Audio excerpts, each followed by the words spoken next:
Hi, I'm going to show you how to do the layout for the research poster for Nick Phillipson. So what we're going to do is we are going to have a 6cm title at the top. Now presentation is really important, so please use your HB pencil, get a ruler, and I want to show you how we roll up a page. We always use parallel lines. I want you to get in the habit of using this. We always do this in art. So for example, some people might just roll from here. We're going to do it 6cm wide, and then they just guess. And it might not be parallel, might not be straight, and as we go, it just gets messier and messier. So let's get into good habits straight away. What I would like you to do is, if you measure on this side, you measure on this side. So make sure you're doing it accurately. Here we go. And we're going to join up our two dots. Okay, that's where we put our title. I'm using an HB pencil. It's going to be Nick Phillipson. Make sure you're spelling his name correctly. And you could use DaFont, a website, to help you with your font design. Remember, this does get graded on presentation. So I do expect you to put some work and effort into the name of the artist. Remember, he uses bright, colourful colours in his work, so you might want to show an understanding of that by using bright, colourful colours in his title. Use colouring pencils, please. And if you feel confident doing it in your own font, because some people might be really good at that, doing shading and block letters, you can do that, no problem.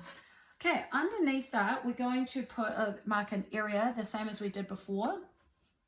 It's going to be 8 centimeters. Okay, 8 centimeters on that side, 8 centimeters on that side. Please make sure you learn how to do that. Please don't do it just by sight. Okay, there we go. That's where we're going to put our information in, and I will explain to you how to do that.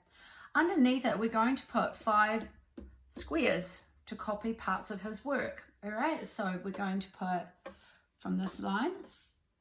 So we're going to do 6 centimeters here, and down here on the other side 6 centimeters. Okay, so now all our lines are lovely and parallel. We haven't just made them up however we think.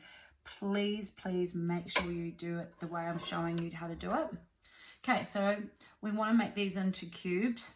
So we're going to mark up here 6, 12, 18, 24, and it's a little bit short there, but that's okay. Now we need to do the same on the bottom line.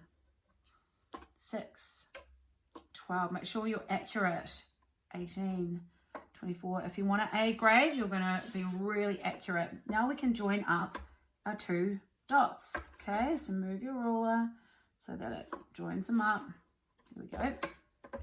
Next one. Next one. Okay. Yeah, if you're wanting an A grade, you're really going to put time into following instructions carefully and practicing all the skills that I'm showing you. Okay, so there we have got our 5 squares. Now underneath, we're going to measure from the bottom. All right, you see that? We're going to measure from the bottom 20 centimeters. Okay, so got my 20 on the bottom here, and I'm going to put a little line at the top, and I'm going to do the same on the other side. 20 centimeters at the bottom, line at the top. Oh, actually, what I should have done as well, I forgot, is we want to put a 10. So from the bottom, not from the top, because we're going to have a gap here. From the bottom, you're going to measure 10, and then 0, 20. Okay, so I'm just going to go back onto the other side because I forgot to put my 10 centimeters in. All right. Okay, so now what you're going to do is you're going to roll across at your 10 centimeter mark. Oops, didn't do that so dark enough. There's a 10, and now I'm going to do it at my 20 centimeter mark. Awesome. This is going to be the plan for your final artwork. Why does that one look so big in that one? No, that's correct. Just optical illusion. Okay, now we're making these into cubes. We want them 3 cubes, so we're going to go 10, 20, okay, on this line here. We don't need to do it in the middle. We just need to do it at the bottom, okay? So I'm going to go 10, 20. Oh. Now I'm going to measure up my lines, okay? Yeah. Okay. And there we have space to do our final plan when we get around to it. All right. So that is how you lay out your page for Nick Phillipson.